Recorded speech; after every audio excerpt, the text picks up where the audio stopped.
మనకి దేవుడే ఆకాశ పక్షులను పోషిస్తున్నాడని కాకులే చెప్తున్నవి. ఇక్కడ కాకి తన పిల్లల్ని ఎలా సంరక్షిస్తుంది అంటే హ్మ్. కాకి వర్షాకాలం వచ్చేటప్పటికి అది పెద్ద పెద్ద కర్రపుల్లల్ని తీసుకొచ్చి గు తన పిల్లలకి గూడు కడుతుంది. ఇంకా చూస్తే గనక గూటి నుంచి ఒకవేళ పిల్ల పడిపోతే గనక దాన్ని వెంటే ఉండి అది గూటికి చేరుస్తుంది. ఇంకా తనంతట తానే ఆహారం సంపాదించే వరకు వెంటే ఉండి సంరక్షిస్తుంది. ఇలాగా తనకంటే ముందు పుట్టిన కాకి పిల్ల ఏదైతే ఉందో తనకి సంరక్షణగా ఇస్తుంది. ఈ విధంగా చూస్తే గనక కాకి తన పిల్లలను ప్రతి క్షణం కూడా అది ఆహారం సంపాదించుకునే వరకు కూడా అది సంరక్షిస్తూనే ఉంటుందనమాట. ఇక్కడ మనకి అంటే దేవుడు ఆయన ఆత్మ, ఆయన అదృశ్య లక్షణాలు మనకెలా కనిపిస్తాయి అనంటే గనక ఆయన డైరెక్ట్‌గా రారు కానీ, ఎవరో ఒకళ్ళ ద్వారా ఆయన మనల్ని సంరక్షిస్తూ ఉంటాడనమాట. ఇలాగ తన కాకి పిల్ల తనకు ముందు పుట్టినది ఎలాగైతే సంరక్షిస్తుందో, దేవుడు కూడా ఎవరో ఒకరి ద్వారా తన పిల్లలను సంరక్షిస్తాడనమాట. ఆ విషయంలో ఆయన యొక్క అదృశ్య లక్షణం మనకి కనిపిస్తుందనమాట. ఓకేనండి.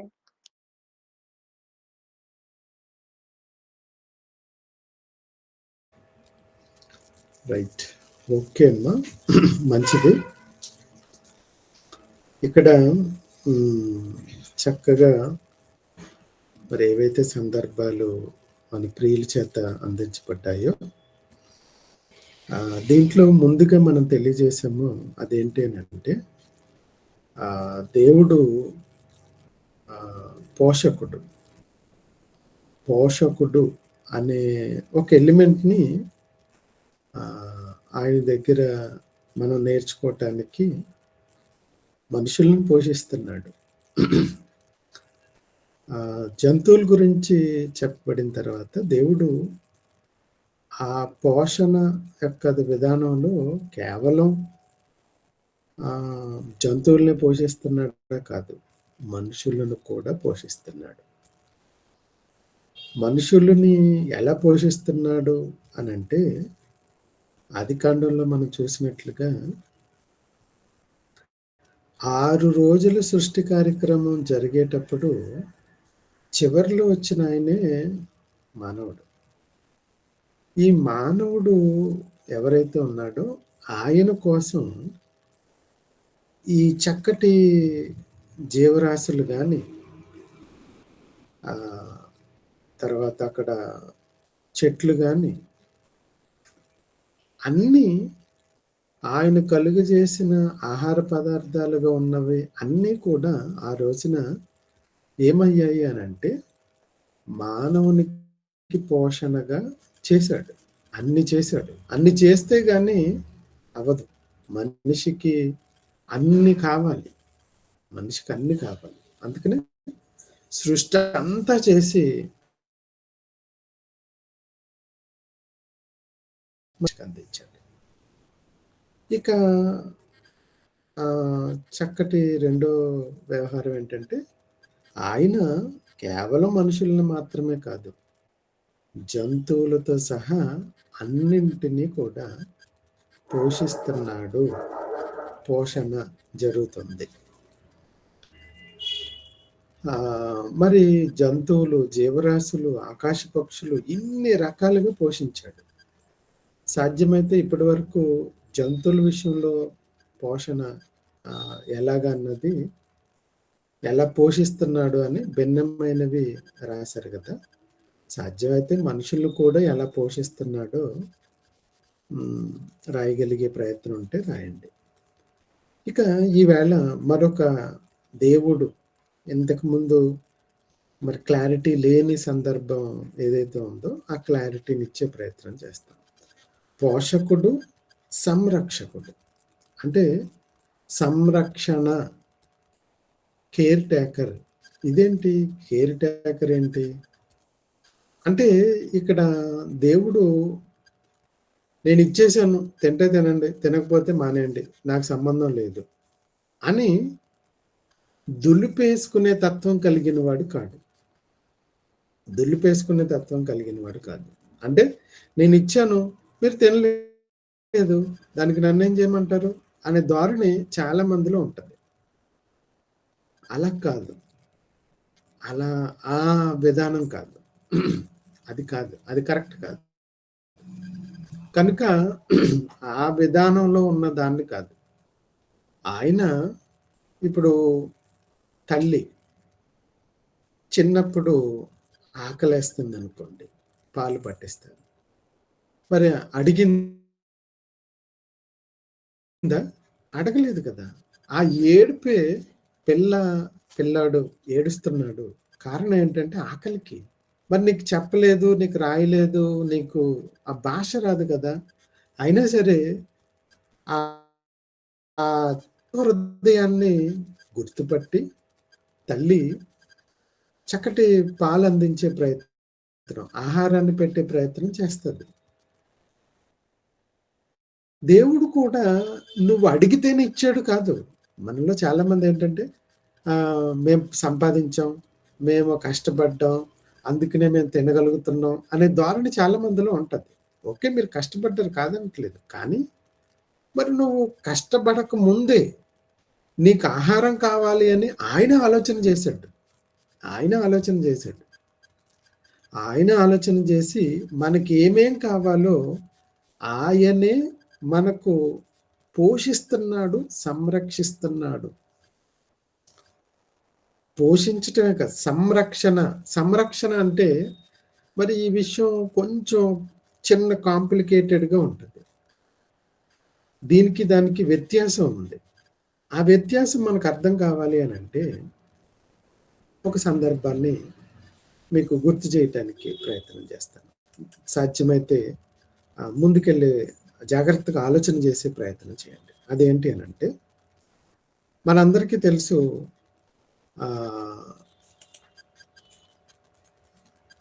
ఇశ్రాయేలీల సంతానం ఏదైతే ఉందో ఆ సంతానంలో ఉన్నవాళ్ళు ఒకానొక కాలంలో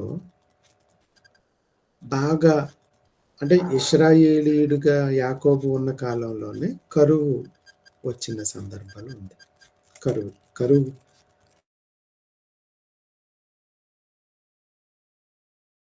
వచ్చిన కరువు తాండవిస్తుంది. ఎక్కడ, ఎంత, ఎలా అని ఆలోచన చేస్తే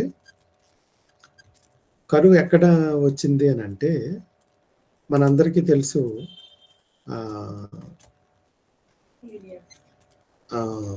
ప్రపంచం అంతా అక్కడ ఆ రోజున మనం చూడగలిగితే ప్రపంచం అంతా కూడా కరువు సంభవించింది. ఒకరోజు కాదు, 2 రోజులు కాదు. దాదాపు 7 ఏళ్ళు. అమ్మో! 7 ఏళ్ళ పాటు మరి కరువు వచ్చింది. మరి ఆ కరువులో నుంచి బయటపడాలి. నాకు తెలీదమ్మా, మీరు ఎవరైతే ముందుగా దాచిపెట్టుకున్నారో వాళ్ళే బ్రతుకుతారు, మిగిలిన వాళ్ళు చచ్చిపోతారు అనలేదు దేవుడు. చూడండి, మనకి ఈ సందర్భం అర్థం కావటానికి ఆదికాండంలో ఒక చక్కటి సందర్భం ఉంది. మనందరికీ చాలాసార్లు చదువుకున్నాం, చాలాసార్లు ఆలోచన కూడా చేశాం. అయినప్పటికీ ఇప్పుడు మనం ఆలోచన చేస్తే మనకు ఒక విషయం అర్థమవుతుంది. ఒకసారి చూద్దాం ప్రియులారా. ఆదికాండం 47. ఆదికాండము 47 అధ్యాయం. ఒకసారి సాధ్యమైతే బైబిల్ ఉన్నవాళ్ళు తీసే ప్రయత్నం చేయండి. ఒకవేళ లేకపోయినా పర్వాలేదు, ఒకవేళ ఎక్కడెక్కడన్నా ఉన్నా పర్వాలేదు. నేను సాధ్యమైతే స్క్రీన్ మీద చూపించే ప్రయత్నం చేస్తాను. ఓకే. ఇక్కడ దేవుడు ఆ కరువు వచ్చిన సందర్భంలో, మరి కరువులో 1 రోజు 2 రోజులు కరువు కాదు కదా, దాదాపు 7 సంవత్సరాల పాటు కరువు అంటే చిన్న విషయం కాదు కదండి. చాలా చాలా భయానకమైన విషయం. మరి అప్పుడు కూడా దేవుడు పోసారి 47 అధ్యాయము 13వ వచనం నుండి నేను చదువుతున్నాను, జాగ్రత్తగా వినండి. ఒకవేళ స్క్రీన్ మీద కావాలి చూడండి. 12. ఫరో ఆజ్ఞాపించినట్లు యోసేపు తన తండ్రిని తన సహోదరులను ఐగుప్తు దేశములో నివసింపచేసి ఆ దేశములో రామశేషను మంచి ప్రదేశంలో వారికి స్వాస్థ్యము ఇచ్చెను. మరియు యోసేపు తన తండ్రిని తన సహోదరులను తన తండ్రి కుటుంబపు వారిని అందరినీ వారి వారి పిల్లల లెక్క చొప్పున వారికి ఆహారం ఇచ్చి సంరక్షించాను. చూడండి, కరువు మిక్కిలి భారమైనందున. ఒక్క నిమిషం. ఇక్కడ సంరక్షణ అంటే ఏంటి? లేదు, వాళ్ళకి సాధ్యం కాదు. ఇప్పుడు ఈ ఇశ్రాయేలీలలో మిగిలిన వాళ్ళు ఎవరైతే ఉన్నారో వాళ్ళకి సంపాదించుకునే పరిస్థితి లేదు. వాళ్ళని వాళ్ళు పోషించుకునే అవకాశం లేదు. వాళ్ళకే కాదు, కిందకి వెళ్ళిన తర్వాత జంతువులతో సహా చచ్చిపోయే పరిస్థితి వస్తుంది. అలాంటి సందర్భాలలో ఇదిగో ఆయన సంరక్షకుడుగా, అంటే మీ బాధ్యత నాది, నేను మిమ్మల్ని పెంచుతాను అని ఆయన ఒక పోషకుడు, ఒక సంరక్షకుడు. నా దగ్గర ఉండండి, నేను చూసుకుంటాను కదా అని సంరక్షించినవాడు. అలా పిల్లల లెక్క చొప్పున వారికి ఆహారం ఇచ్చి సంరక్షించను. ఆహారం ఇచ్చి అంటే ఆహారం ఇస్తే పోషకుడు కదా అనే భావన మనకు కలగొచ్చు. మరి ఇక్కడికి వచ్చి చూడండి ఒకసారి, సంరక్షణ అంటే మీ బాబోగులు కూడా నేనే చూసుకుంటాను. ఒకరోజు భోజనం పెట్టేసి నేను పోషించేశాను అని అంటానికి లేదు. ఇక్కడ ఒక రోజుతో పోయేది కాదు. ఇది 7 ఏళ్ల పాటు సంరక్షించాలి, 7 ఏళ్ల పాటు వాళ్ళని పోషించాలి. అలా పోషించే విధానం ఇప్పుడు మీరు చూడగలిగితే, తల్లి గర్భంలో మనం ఏమైనా పండించుకోగలమా? మనం ఏమన్నా నూర్చగలమా? మనం ఏమన్నా దోశలు వేసుకోగలమా? మరి ఎలా అండి? మనకి ఎలా ఫీడింగ్ ఎలా? అక్కడ మనం పసికందుగా ఉన్న నాటి నుండి దేవుడు మనల్ని పోషిస్తూ సంరక్షిస్తూ ఉన్నాడు. తల్లి గర్భంలో మనల్ని అలా సంరక్షిస్తున్నాడు, పోషిస్తున్నాడు. ఆ విధానాన్ని పెట్టాడు. ఆ రోజు కూడా వాళ్ళకి ఇదిగో అదే పరిస్థితి సేమ్.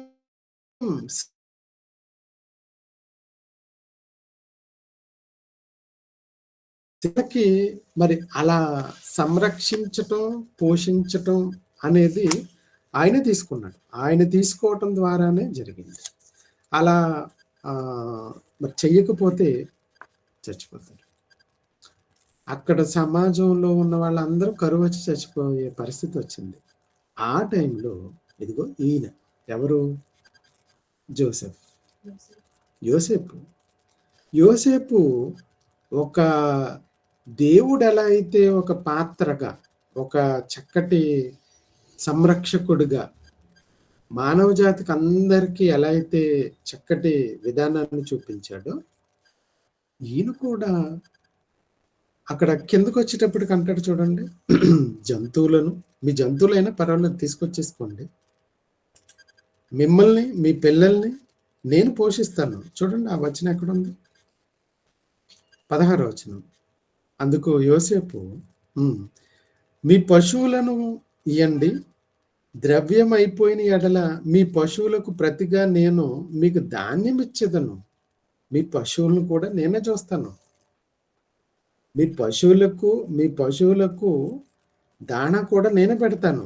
నేనే దానికి ప్రతిగా ధాన్యం ఇచ్చేదను. కాబట్టి వారు తమ పశువులను యోసేపునందుకు తీసుకుని వచ్చిరి.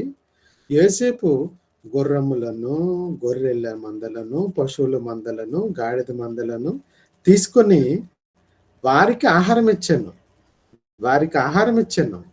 ఆ సంవత్సరం అంతా వారి మందలన్నిటికి ప్రతిగా అతడు ఆహారం ఇచ్చి సంరక్షించెను. చూడండి, ఆ రోజు జంతువులను తీసుకుని కూడా ఆయన వాళ్ళని సంరక్షించాడు. అంటే మరి మీ దగ్గర ద్రవ్యమే ఉండాలి కదా, ద్రవ్యం లేకపోతే నేను నో అనలేదు. ద్రవ్యమే కాక పశువులను కూడా తీసుకొని సంరక్షించాడు. మరి పశువులు కూడా అయిపోయినాయి. తర్వాత భూములు కూడా తీసుకొని సంరక్షించాడు. అంటే ఏ విధము చేతనైనాను వాళ్ళని సంరక్షించే ప్రయత్నం చేశాడు. మరి జంతువులు కూడా సంరక్షించాడండి. జంతువులకు కావాల్సిన గడ్డిని చక్కగా సంరక్షించాడు. ఇలా ఒక సంరక్షకుడి బాధ్యతగా దేవుడి స్థానంలో ఈయన దేవుడు ఎలా అయితే చేస్తున్నాడో అదే విధానంలో ఇతడు కూడా చేయటం మనకి నిజంగా చాలా ఇన్స్పిరేషన్గా ఉంది. ఇలా జంతువులు కూడా ఒక సంరక్షణ బాధ్యత తీసుకుంటాయి. సంరక్షించే బాధ్యత. మరి సంరక్షించే బాధ్యత దేవుళ్ళలో కూడా ఉందా అని మీకు ఒక డౌట్ రావచ్చు. సంరక్షణ దేవుడికి కూడా ఉందా అంటే దేవుడు కూడా సంరక్షిస్తాడా? ఎస్, ఖచ్చితంగా సంరక్షిస్తాడు. ఒకసారి ఆ మాట చూసుకుని ప్రార్థన చేసుకుని ప్రయత్నం చేద్దాం. ఎందుకనంటే కీర్తనల గ్రంథం 37వ అధ్యాయం, కీర్తనల గ్రంథము 37వ అధ్యాయం చూడండి ఒకసారి. రైట్. భక్తిహీనుల బాహువుని విరగొట్టువాడు, 17వ వచనం. భక్తిహీనుల బాహువు విరవబడును, నీతిమంతులకు యెహోవాయే సంరక్షకుడు.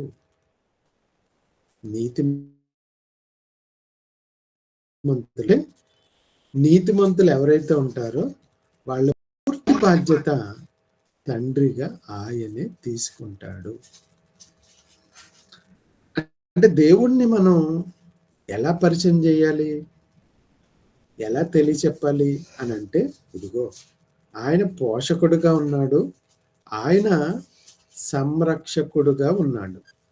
నీతిమంతులను ఆయన సంరక్షిస్తాడు.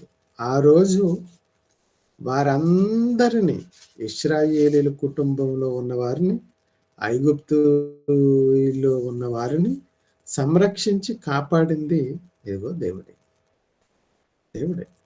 కనుక ఇలా దేవుడు ఎవరినైతే సంరక్షిస్తున్నాడో, జంతువుల్లో కూడా ఈ సంరక్షణ బాధ్యత ఉంది. ఉదాహరణ, ఇందాక మన ప్రియులు కాకి గురించి చెప్పారుగా. ఇప్పుడు కాకిని మనం ఇంతకు ముందు వరకు అది ఒక్కతే కాకుండా మిగిలిన వాళ్ళందరికీ ఆహారం వచ్చింది, రండి రండి రండి అని ఎలా అయితే పిలిచిందో, అలాగే కాకి తన గుడ్లు కాకపోయినా, పరాయి గుడ్లైనా అది పొదిగి పిల్లలను చేసి విడిచిపెడుతుంది. సంరక్షణ బాధ్యత తీసుకుంది. సంరక్షణ బాధ్యత తీసుకుంది. స్వరం ఎప్పుడైతే రాగానే, రెక్కలు ఎప్పుడైతే రాగానే ఇక నువ్వు వెళ్ళిపో అని పంపించేస్తుంది. చూడండి, కాకికున్న ఆ సంరక్షణ బాధ్యత దేవుడిది. పరాయి వాళ్ళైనా సరే సంరక్షించే బాధ్యత తీసుకుంది. చూడండి ఎంత చక్కటి బాధ్యత. అంటే మరి దానికి అవకాశం లేదు, కోయిలకి అవకాశం లేదు. అది దానికి ఇక పాటలు పాడే ప్రోగ్రామ్స్లోకి, ఏది ఆర్కెస్ట్రా ప్రోగ్రామ్స్ మరి ఇవన్నీ ఉంటాయి కదండి, సింగర్లు అనగానే దానికి కూడా అలాగే దానికి పొదగటం రాదు, అంతే గుడ్లు పెట్టేసి పోయింది. మరి దాని బాధ్యత ఎవరు తీసుకుంటారు? ఇదే తీసుకుంది, కాకే తీసుకుంది. దీని పాటలకి ఎవరు ఆర్కెస్ట్రా పెట్టరు కదా, అందుకని ఇది ఇక్కడే ఉండి చక్కగా దాని బాధ్యత తీసుకుని, దాని సంరక్షణ బాధ్యత తీసుకుని అది చేయడం మొదలెట్టాను. ఓకే, కనుక ఇలాంటి సంరక్షణ బాధ్యత కూడా జంతువుల్లో కానీ మనుషుల్లో కానీ మీరేమైనా చూపించగలిగితే దీన్ని కూడా చేసే ప్రయత్నం చేయండి, బాగుంటుంది. ఓకే, ప్రార్థన చేసుకుని ఉంచుకోండి. మమ్మల్ని మిక్కిలిగా ప్రేమించిన మా కన్న తండ్రి అయిన దేవ, ఈ సాయంకాల భాగంలో మా టీచర్స్ అయిన వాళ్ళందరూ మిమ్మల్ని అర్థం చేసుకున్న దాన్ని మా పిల్లలకు తెలియచెప్పాలి అనే ఓ చక్కటి ఆలోచనతోటి ముందుకెళ్తున్నా. నేడున్న ఈ టెక్నాలజీని ఉపయోగించుకుని మీరు కలుగు చేసిన సృష్టి ఎలాంటిదో తెలుసుకుని దాన్ని మా పిల్లలకు తెలియపరిచి మీ స్తోత్రార్హ క్రియలను తెలియచెప్పే చక్కటి అవకాశాన్ని మా ప్రియులందరికీ అనుగ్రహించమని, కృపలో భద్రపరచమని, అనారోగ్యంతో ఉన్న ప్రియులను మీ పాసాన్ని తీసుకొస్తాను. మంచి ఆరోగ్యాన్ని ఇవ్వండి, మీ సేవ చేయటానికి చక్కటి ఆయుష్నివ్వండి, చక్కటి ఆలోచననివ్వండి, చక్కటి పని దినాలను అనుగ్రహించమని, కృపలో భద్రపరిచి ముందుకు నడిపించమని, మీరే మాతో ఉండమని క్రీస్తు వారి పేరటి ప్రార్థన అడుగుచున్నాం తండ్రి. ఆమేన్. అందరికీ వందనాలు. సెలవు. వందలన్నయ్య అందరికీ.